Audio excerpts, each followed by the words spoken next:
Halo semuanya, Assalamualaikum warahmatullahi wabarakatuh. Balik lagi sama aku Belina. Sekarang aku mau sharing gimana sih cara supaya ASI melimpah. Karena aku sendiri sudah mengalami rembes ASI dari usia kehamilan 4 bulan. Tapi sebelumnya jangan lupa di subscribe, like, komen, dan di share di seluruh sosial media yang kamu punya.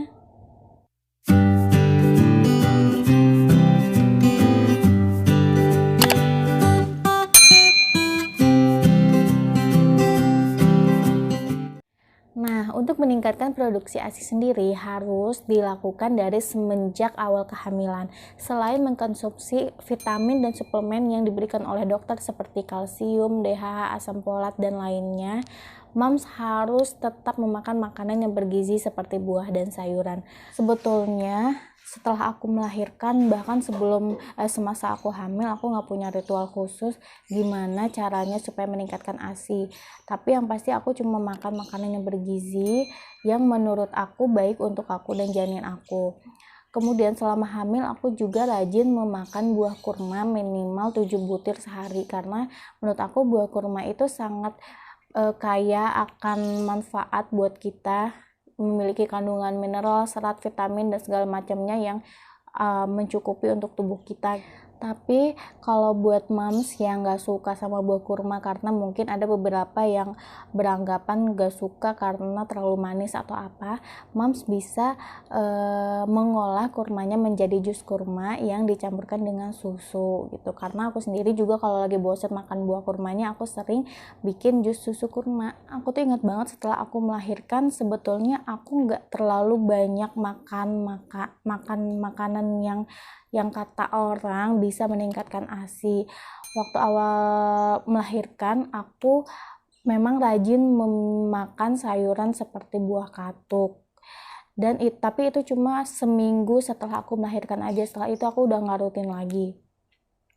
Nah, aku pun juga jarang makan sih dalam sehari, paling cuma sekali atau 2 kali gitu. Dan makanan yang aku makan juga yang biasa aja gitu, yang nggak terlalu perhatikan kata orang harus makan ini, makan itu, makan ini, makan itu. Enggak, aku sama sekali enggak kayak gitu, karena ya memang saat itu kondisinya aku nggak bisa gitu untuk melakukan itu. Dan yang paling penting nggak boleh ketinggalan adalah moms harus rajin minum air putih hangat kalau perlu gitu. Karena aku sendiri dari masa hamil aku udah sangat rajin minum air putih, itu bisa 3 liter sampai 4 liter sehari. Kalau moms yang memang nggak suka banget minum air putih, mungkin bisa 2 liter aja sehari gitu, seperti normalnya kita harus minum air putih. Sampai setelah aku melahirkan pun aku juga rajin tetap minum air putih. Bahkan aku sendiri sebetulnya nggak terlalu sering makan nasi, dan ternyata setelah aku pikir memang air putih yang sangat membantu aku untuk meningkatkan ASI aku gitu. Selain mom tetap harus makan makanan yang bergizi ya, apapun itu yang mom suka harus tetap dipenuhi. Selain itu, mom juga tetap harus rutin melakukan pompa ASI, karena semakin kita sering dan rutin melakukan pompa ASI, maka produksi ASI itu akan cepat untuk terjadi. Jangan khawatir kalau misalnya kita pumping, kita habiskan ASI yang di payudara kita, akan mengurangi produksi ASI itu sendiri. Jangan khawatir, karena justru sebaliknya, hal itu akan mempercepat dan merangsang hormon-hormon untuk menghasilkan dan memproduksi ASI itu sendiri. Selain itu, tetap rajin juga untuk menyusui bayi kita 2-3 jam sekali dalam durasi sekitar 10 menitan, karena isapan bayi itu akan merangsang hormon prolaktin dan oksitosin yang memproduksi ASI itu sendiri. Setelah itu, mom harus rajin melakukan pijat oksitosin.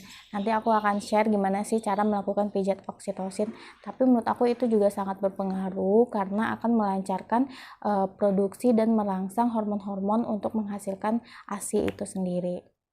Kemudian yang nggak boleh ketinggalan adalah mom harus cukup istirahat dan jangan stres. Karena kalau stres akan mengganggu keseimbangan hormon yang memproduksi ASI itu sendiri. Nah, itu tips dari aku dan pengalaman aku selama ini untuk meningkatkan produksi ASI. Semoga bermanfaat ya, Mams. Sampai jumpa di video aku selanjutnya. Wassalamualaikum warahmatullahi wabarakatuh.